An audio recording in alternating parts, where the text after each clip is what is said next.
absolutely love WWE 2K25, but tell me, was putting it on mobile absolutely necessary? Yes, you heard that right. WWE 2K25 has made its way to the mobile landscape, and if you want the short answer and what I think about it, it's not very good. Now, I don't think anyone expected WWE 2K25 on mobile to be anything groundbreaking, but we've seen huge console games ported to mobile before, and they've been pretty impressive. For example, the Resident Evil 4 remake was ported to the iPhone 15 and 16, and for what it's worth, it's a pretty damn impressive port. It's the Resident Evil 4 remake in its entirety, so if I'm being honest, I held out hope that the mobile version of WWE 2K25 would be good, but lo and behold, it's nothing but mediocre mobile slop. This is the first time in 10 years that WWE 2K has been on mobile, with the last mobile WWE 2K game having been a version of 2K15, and at least that had the excuse of mobile phones not being super powerful at the time, so it made the lack of content more acceptable. WWE 2K25, on the other hand,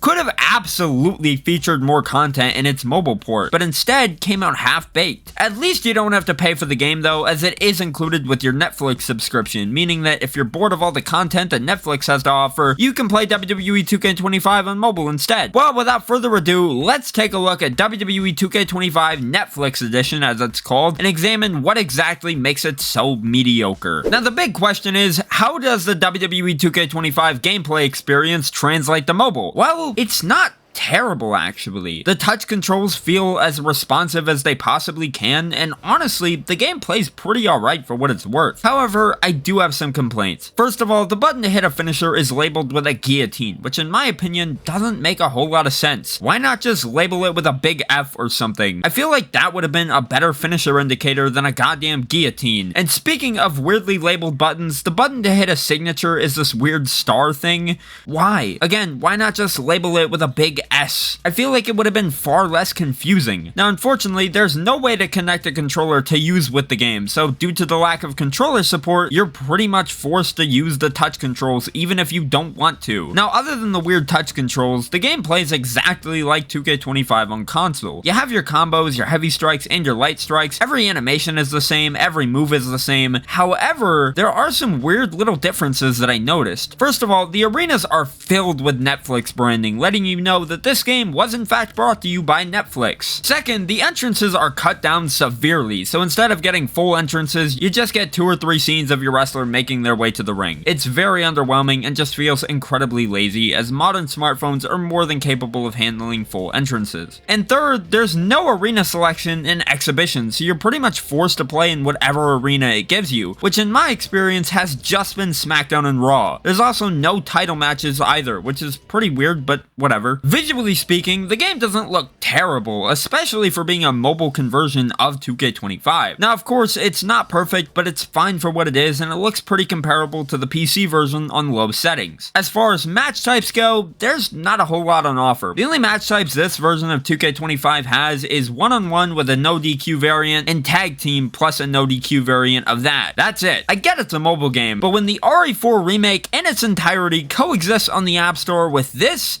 it's hard not to expect a little more. But then again, I could just be a whiny little bitch, so who cares what I say? Well, what about the roster? Well, unfortunately, we don't get the full roster here. Instead, they give us a small selection of superstars, and honestly, the ones they gave us aren't bad. We get Cody Rhodes, The Rock, Undertaker, Randy Orton, CM Punk, pretty much all the names you would expect to see. No Kane though, I just thought that was kind of funny. The roster though is fine for what it is. It gets the job done, and honestly, it could have been much worse. Thankfully, everyone is already unlocked too, so you don't have to do anything special to get the one superstar you wanted to play as. Now that I've talked about all that though, let's move on to the extra modes, and don't worry, this won't take long at all. So outside of your normal exhibition mode, what else is there to do? Well, you have online multiplayer and a career mode. That's it. No showcase, no My Faction, no nothing. Now, while I hate My Faction with a passion, I just have one question. Why is it not here at all? You know, the place where it belongs. My Faction is literally the perfect mode for mobile. It's meant to be grinded basically 24/7. It's littered with microtransactions, and it's the perfect pick up and play type of game. So why not put it on mobile? You put it on console where it doesn't belong, but the moment you release 2K25 on mobile where the mode would fit better, that's when you decide not to include it?